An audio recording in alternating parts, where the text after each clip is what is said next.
po ay dumako na sa pangako ng Panginoon. Amen. Samahan niyo po ako sa 1 Samuel chapter 12, verse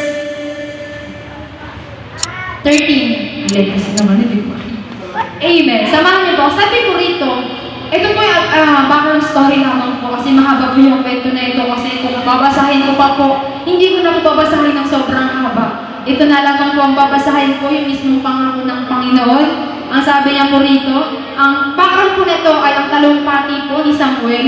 Amen. Alam naman po natin na si Samuel ay anak po siya ni Ana na hiningi po siya ni Ana kay Yahweh. Siya po yung anak ni Ana, so si Samuel po ay nagtatalumpati dito at ang bayang Israel po ay nanghihingi kay Yahweh ng magiging hari.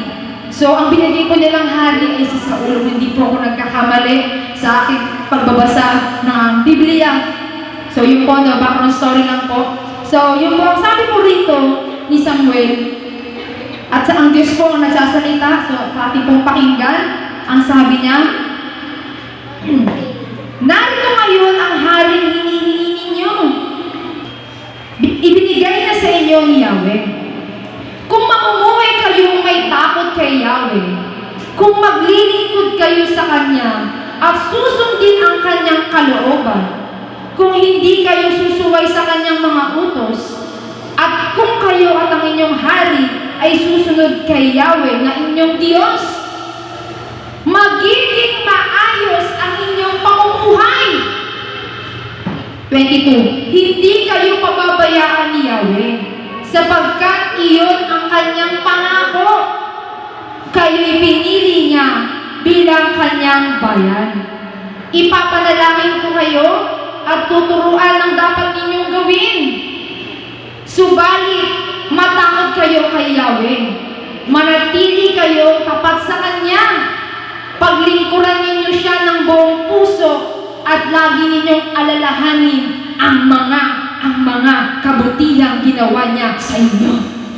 Amen. Salamat po no, sa pagkabasa sa salita ng Panginoon. So, church, ang nakita ko lamang po dito, no, alam naman po natin noon, ang bayang Israel po ay talaga, no, marami po silang ginawang pagsuway sa ating Diyos na buhay, pero sa kabilaman po ng kanilang mga ginawa, ay mahal pa rin po sila ng Panginoon. Amen.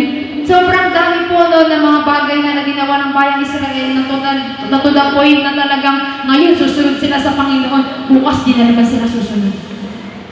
Ito the point na kapag kasama nila ang Diyos, ayun, okay sila. Pero kapag minsan nararamdaman nila, parang hindi nila kasama ang Panginoon. Pero nakita ko po dito na sinasabi ni Samuel, no, kung kayo'y mamumuhay na may takot kay Yahweh at maglilingkod at susundin ang Kanyang kalooban, kung hindi kayo susuway, ang sabi niya, magiging maayos ang inyong pamumuhay.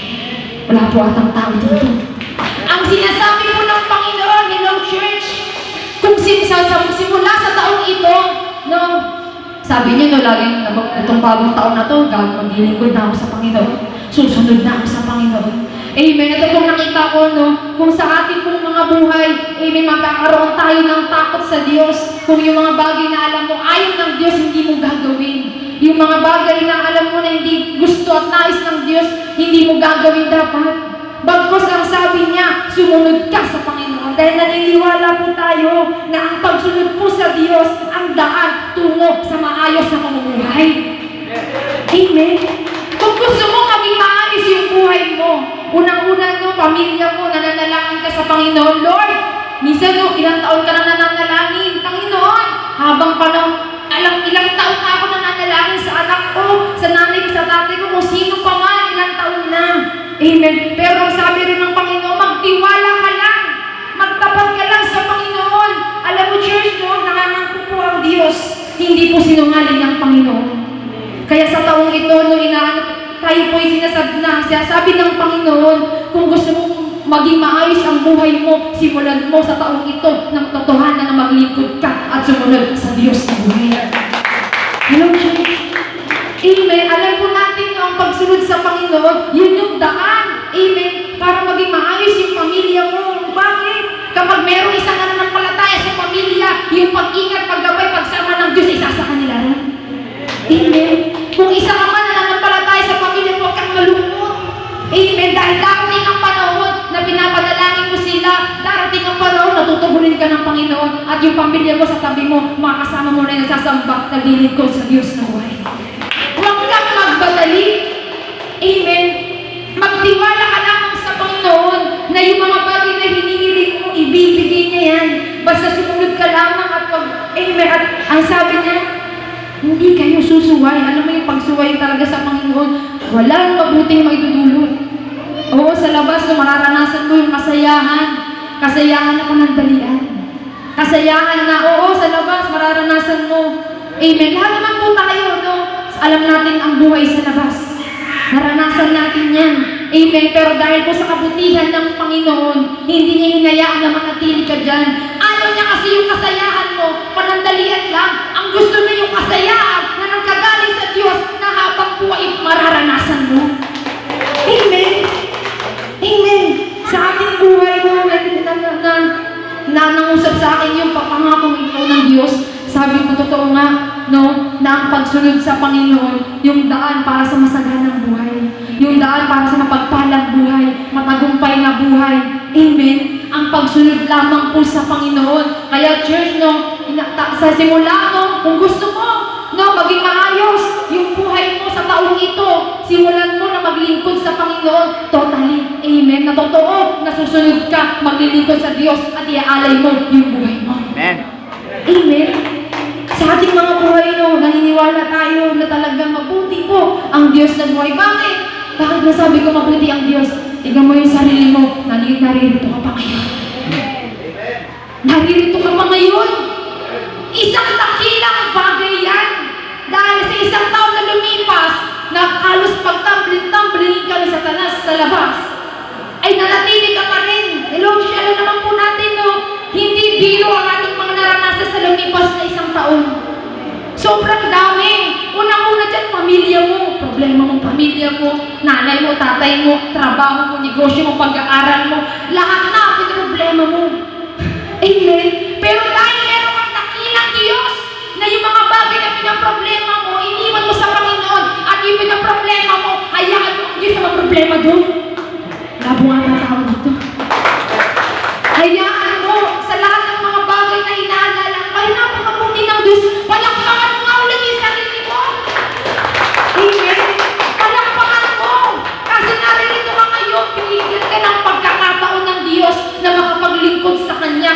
Totally, totoo, tapat, buong puso. Hindi 50%, 100% yung hinihingi ng Panginoon. Amen. Buong-buo na ipag-ibigay mo sa Panginoon yung puso mo, yung lakas mo. Alam mo, lahat hinihingi na ng Diyos. Amen. Kasi gusto niya lahat sa Kanya. Bakit? Pag may-ari ka niya. Amen. At ang sabi niya to, sa 22, hindi kayo pababayaan ni Yahweh. Kung walang pangako ang lahat, hindi pinabayaan ng Diyos.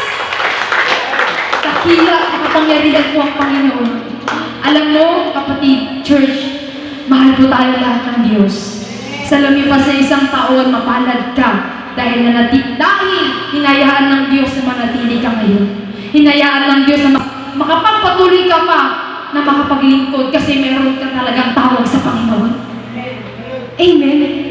Kasi iyan yung buhay mo na purihin ng Panginoon. Kaya sabi niya, hindi ko kayo mababayaan sapagkat iyon ang kanyang pangako. Kayo'y pinili niya bilang kanyang bayan.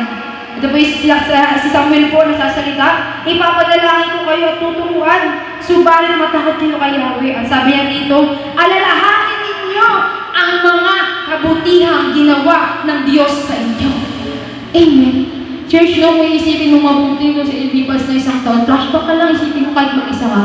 Kung gaano, alam mo, para ma-realize mo yung kabutihan ng Diyos, minsan sa pag-iisa mo, isipin mo lang kung gaano kabuti ang Diyos sa lilipas na isang taon na talagang kahit sa kabila ng ating mga pagkukulang, sa kabila ng ating mga pagkakamali, sa lahat ng ating mga nagawa, no, alam mo, no, kahit di ka tapat, ang Diyos na nanatili siyang tapat sa buhay mo.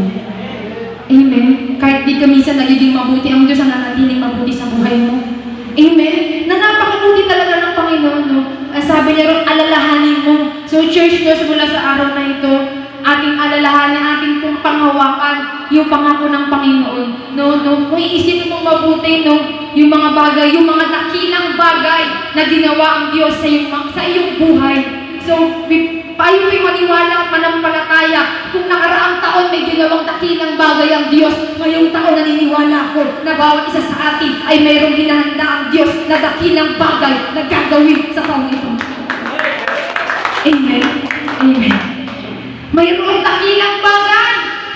Kaya simula sa taong ito, kapapasok pa lang ng January 2025. Amen. Grabe naman ako, naiyak ako sa testimony ni Mama Mercy. Talaga si Mama Mercy, kanina kaya nakayoko ko. Kasi, yung bigat niya na parang dala-dala niya, pero dahil meron siyang Diyos, na iniiwan niya lahat ng bigat niya, kaya siya nakakapagpatuloy. Sa Diyos ko ang kapurihan sa kanyang buhay. Amen. Talaga na makikita mo yung mga elders na ganito yung nararanasan nila. Sabi ko, syempre lahat kami darating sa pagiging elders, hindi din habang buhay. Diba, amen, lahat yan. Kaya nung nakikita namin yung mga nararanasan ng mga elders dito sa church na hindi talaga biro. Hindi biro yung mga magiging mararanasan natin, pero meron po tayong dakilang Diyos na patuloy nun. Kaya nung sa taong ito, church, kung gusto mo na yung taong ito ay punong-puno ng pagpapala, ng himala, ng kasaganaan, ng kapayapaan, ng kagalakan, ay patuloy ka lamang na maglingkod, matakot at sumunod sa Diyos sa buhay na nagmamayari ng buhay ko at buhay mo. So yun po ang pangako ng Panginoon. Salamat po. At bibigay ko na po sa susunod na tatayo sa buhay po ni Amen. Sa buhay po ni Tia Michael. Palakpak po natin yung Diyos na